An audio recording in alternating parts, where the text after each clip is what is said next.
What's going on, guys? It's Travis White, Missouri Boys Outdoors. We're here today setting some beaver traps. Grady White's behind the camera, my little brother.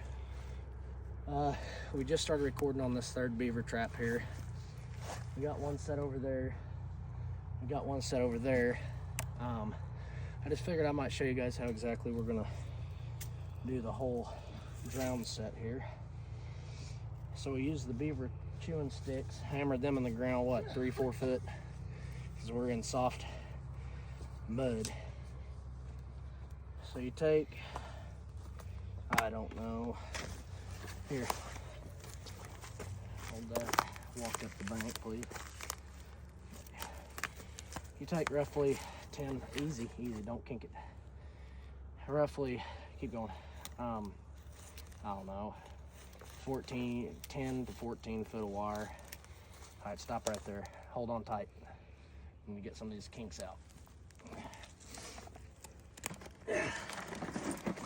And this is 14 gauge wire,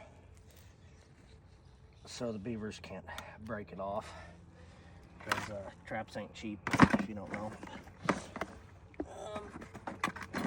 We've got our somewhere in this mess. It's a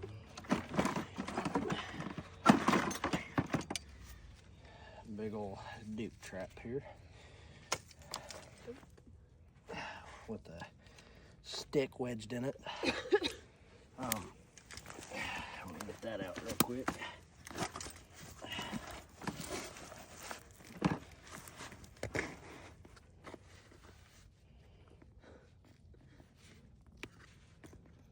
Okay, now our cinder block is what we use for our weight. All right, walk on down here. Just keep that straight as possible, head up towards there.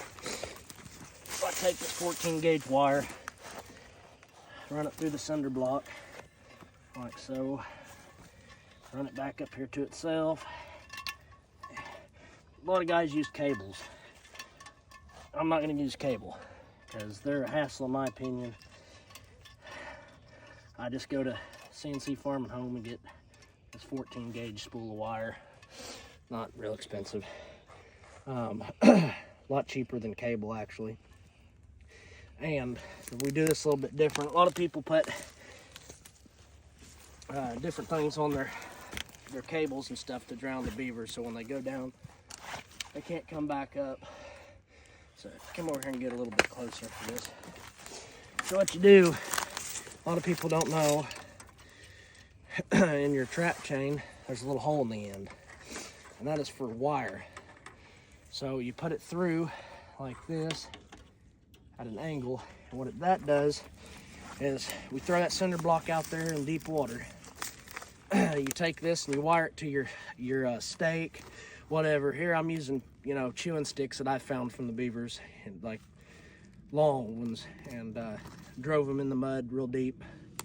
And you run it on there like that, so when they run down it, their first instinct is going to be to swim to the bottom when they get caught. Well, they're going to swim down and hit that cinder block. Well, they can't move that cinder block. And then they try to come back up for air, and that trap, when they pull on it to come back up, it kinks that wire. When it kinks the wire, they can't come back up, and they'll be drowned when you get there. So just make sure it's deep enough water, because if it ain't, it really ain't that big of a deal. They'll just be swimming on the top if they have enough chain to get to the get to the top of the water. But I haven't ever really set many beaver traps, but we're trying our luck. I know what I'm doing, but I've never done it before, if that makes any sense. A lot of YouTube, but we're setting some coon traps too. But we're going to take a cinder block here. Very muddy.